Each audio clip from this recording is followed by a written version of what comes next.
Today we're going to be talking about how to get by when your skin looks really tired. So you may be sleep deprived, you may be dehydrated, you may have been up all night with a baby, you may have been up all night partying, whatever has resulted in your face looking a bit drab, a bit tired. I'll be able to show you how to fix it with products.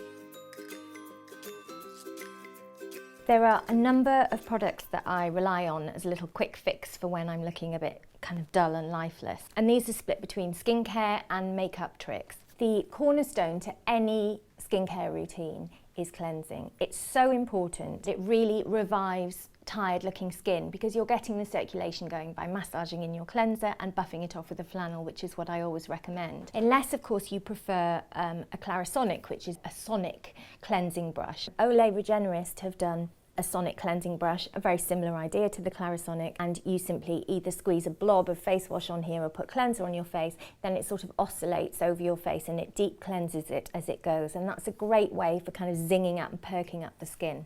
When you've dried off, you can then bring in a sort of wake-up mask. You basically want something with AHAs in, and by that I mean fruit acids. They will take off the top dead surface layer of the skin and show brighter, perkier skin underneath. My favourite one of all is a really pricey one, but it would be remiss not to mention it, which is Sisley Black Rose Cream Mask. It's just this lovely kind of unctuous mask, and you put it onto cleansed skin, leave it for 15 minutes, then you can either take it off with a flannel or you can massage in the excess. When you've done that, you can move on to your moisturiser for the day. One thing I would always recommend is a tinted moisturiser.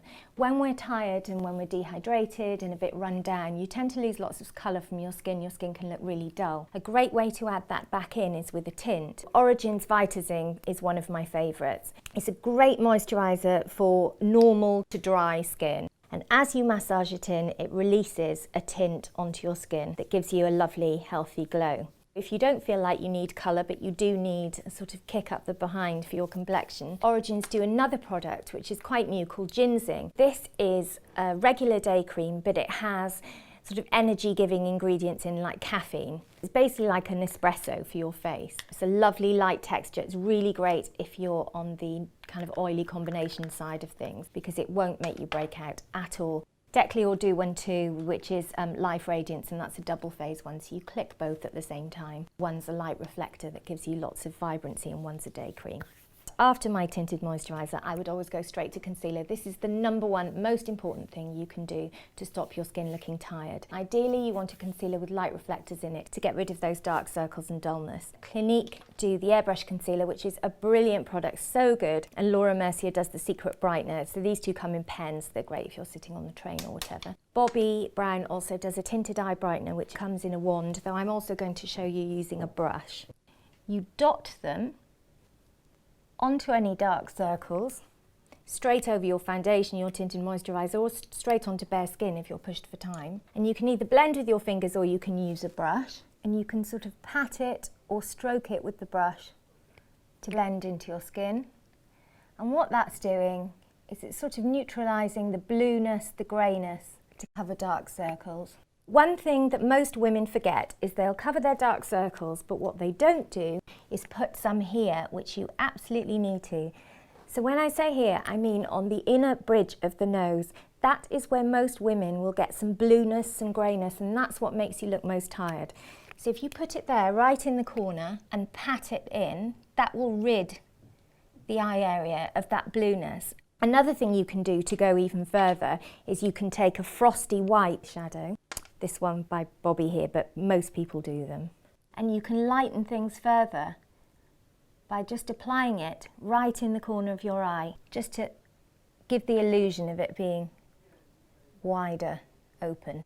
If you're still feeling a bit drab when you've covered up your circles, you can then add some colour into your cheeks. I never go anywhere without blusher, but what lots of people don't do is layer something neutral and healthy looking underneath. For that, I use bronzer. This one is by Erin, it's my favourite. So you take a fat brush, and all you're doing here is a figure 3, or a backwards 3, depending on which side you're on.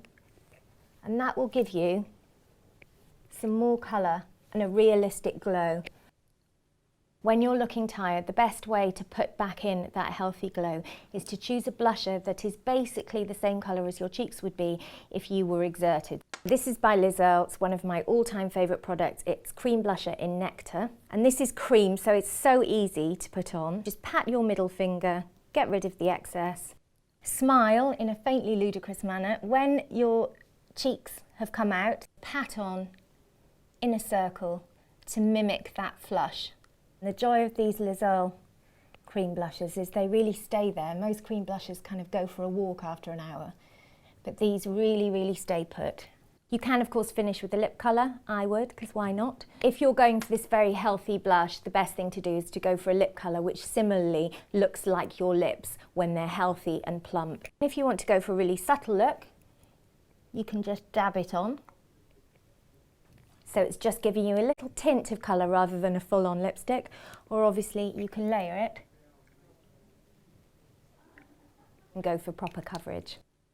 Most people wouldn't leave the house without mascara, and it certainly makes your eyes look more alert. I would always recommend that if they are looking a bit sort of droopy and tired, to use an eyelash curler before you put on your mascara, but I realise that's a bit of a faff for a working day. So those are my tricks for looking more awake when I'm tired and I've been up too late writing or I've been out partying, and they really do work for me and they should work for you. Good luck and thanks for watching. Bye.